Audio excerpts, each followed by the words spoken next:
Gunung Bromo yang menjadi primadona wisatawan kerap terbakar dengan berbagai alasan. Bahkan kebakaran di Gunung Bromo pernah terjadi karena kelalaian dari wisatawan.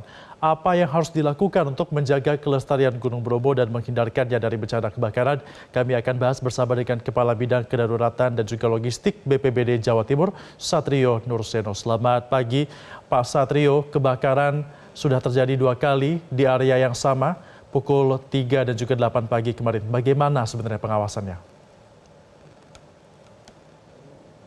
Selamat pagi. Iya, untuk pengawasan sebenarnya untuk wilayah Bromo adalah wewenang dan tusi dari teman-teman dari TNBTS. Kami dari pihak BPBD Provinsi supporting dalam penanganan darurat untuk untuk pemadaman karhutla. Jadi setiap titik-titik tertentu kami dari TNBTS dan BPBD juga sudah bersosialisasi kepada warga dan dari warga sekitar dari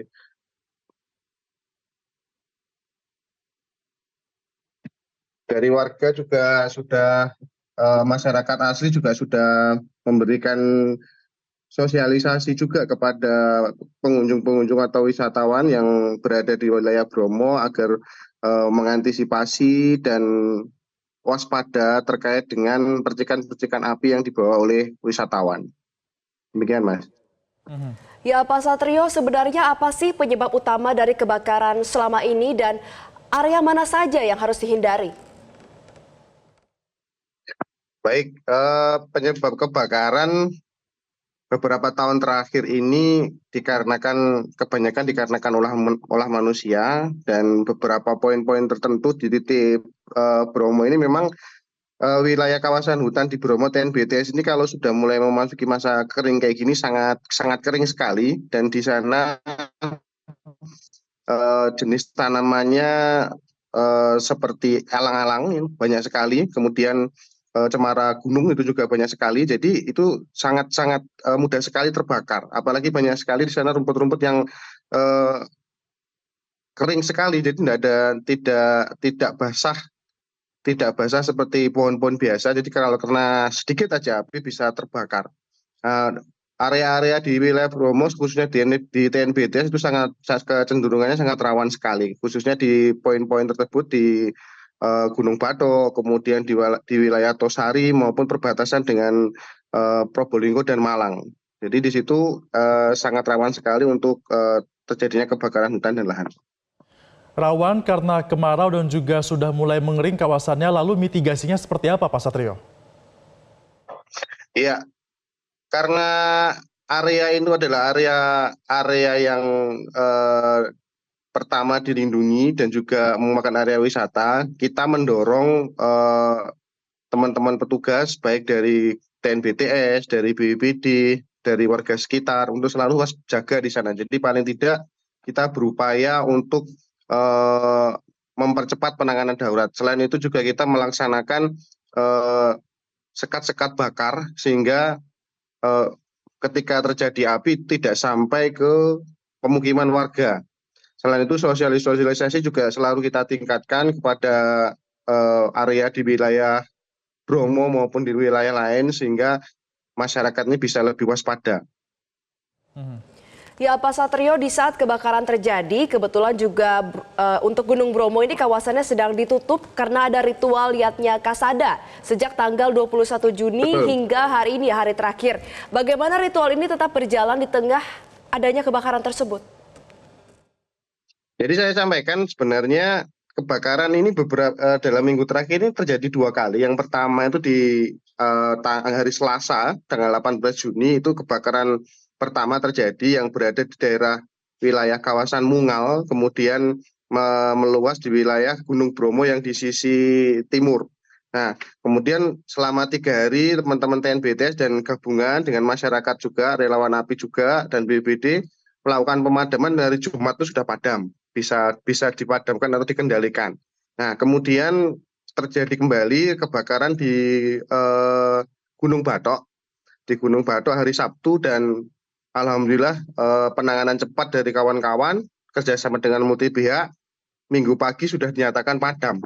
Di apa namanya untuk di Karhutla ini kita berupaya seminimal mungkin, sesingkat mungkin penanganan darurat bisa segera kita selesaikan. Pak Satrio, dalam upaya pemadaman ini apakah ada kendala yang dihadapi?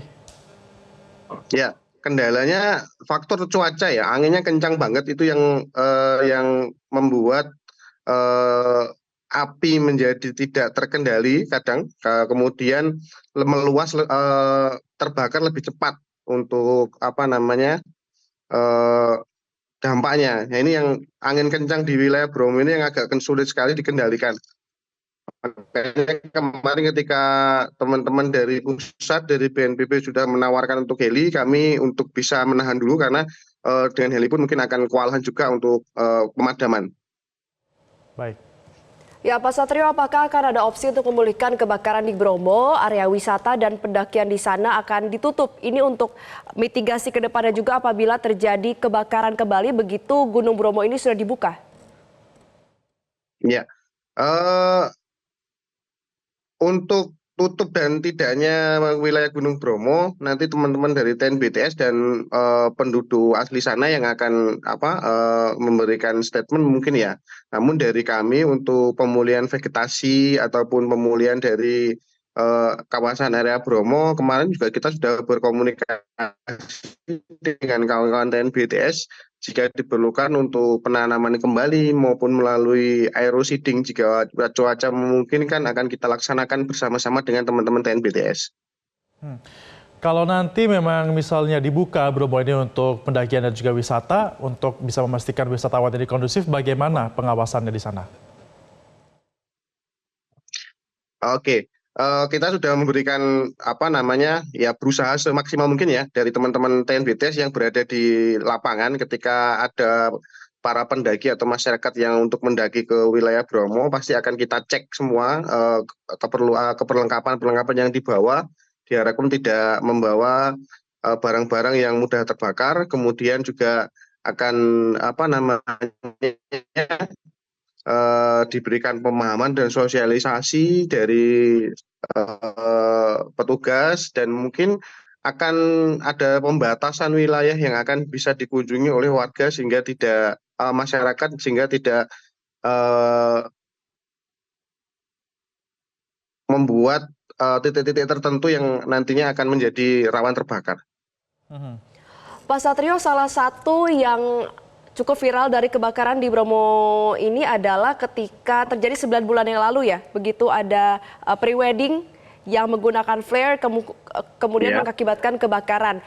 Apakah ada pembatasan kegiatan ke depannya dan misalnya untuk pre-wedding ini apakah masih diperbolehkan untuk dilakukan di Gunung Bromo ini, khususnya saat ini kan memasuki musim kemarau ya, potensi untuk kebakarannya akibat karena cuaca ini sangat tinggi, pembatasan kegiatan seperti apa?